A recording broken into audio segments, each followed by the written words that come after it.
This week we're going to be focusing on, well, a couple of things, but the first thing is the masculine and feminine balance of energy within us. Now, if we look at the planet right now, our planet is being depleted. We're drilling for more oil. We're, buying bigger houses where we need more gas to heat them. We are, felling our rainforests. We're polluting our water. There's so many things that we're doing to the planet where we're not thinking, but for commercial and material gain. As human beings, we want to have, be, and do more, and we're not looking at the consequences. So we're in this head space, we're in this masculine energy space where we're fixed. We are not feeling, we're simply thinking. We're not even thinking of the long-term consequences, and in our arrogance, we're depleting the planet that we live on. Then we come to human beings. And in our last video, we talked about how we're depleting the self. So again, in our human lives, in pursuit of having bigger houses, bigger cars, putting our children into better schools, having more status in the workplace, having a bigger business, having a better wardrobe, looking thinner, having bigger lips, bigger boobs, whatever it is. As a result of all these things that we're doing, and women are dying of more and more lifestyle diseases because we're doing so much through our desire to have, be, and do more, and to somehow keep up in this world that we have created. We're living in a masculine energy space where so many of us have disconnected from our feelings, our emotions, our intuitive impulses. We've become denatured. It's almost like so many women have become disconnected from their essence. And I can speak so well on this subject because I was one of those women. In my desire to make my business work, to chase the £1 million targets that I'd set myself, to ensure that I didn't lose face in my family, to ensure that I kept up a lifestyle of a house and a car and all these things. I drove myself into the ground over 2.5 years in the pursuit of my dream. But in the pursuit of my dream, never once did I stop to feel what I was truly feeling. Never once did I drop into my heart. In fact, that's not true. I'd have the odd moment I'd look out the window and I just wanted to be with nature. I wanted to be connected to the vastness of who I was again, instead of my life being a list of things to do, places to go, people to see, and money to earn. So in the masculine, we become fixed. In the masculine, we hold on so tightly. We are so frightened of uncertainty that we try to micromanage every part of our lives to make it work the way that we think it's going to work. And in doing this, once again, we numb our bodies. We numb so that we can't feel.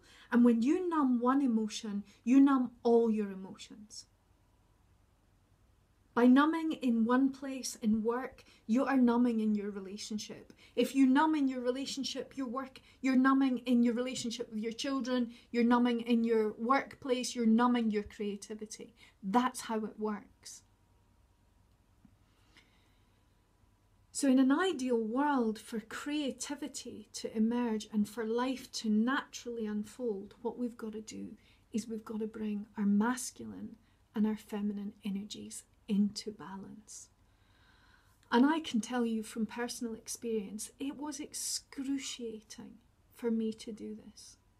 For me to learn to soften, for me to learn to receive, for me to learn to trust the natural unfolding that is life. and trust that I would be safe and I would be held and that I would cope when I actually let go that which was killing me and making me so ill. Over 2 years, I numbed my body completely. So when I eventually went off to a yoga class and I started to move into my hips, my eyes started to stream with tears. My hips were locked and blocked. When I moved in the class, again, tears would fall because my body had become so numb. And when we numb parts of ourselves, we're numbing the life force. We're stopping the life force move through us. And in our mental pursuit of controlling life, we sometimes will get the life that we are controlling and creating, but we lose the majesty, the magic, the mystery, the wonder that unfolds when we let go the pressure. So in the next series of exercises, what I'd really love you to do is to really, again, take some time and sit down and assess, where are you living right now? Are you in your masculine energy, or are you in your feminine energy? Now, in an ideal world, as a woman, you would be 60% in your feminine and you would be 40% in your masculine. But what I know is that so many women these days, they find themselves living in their masculine. And again, life goes through cycles. So there'll be certain times in your life where you are absolutely in your feminine, and other times where you are in your masculine and you are thriving in your masculine.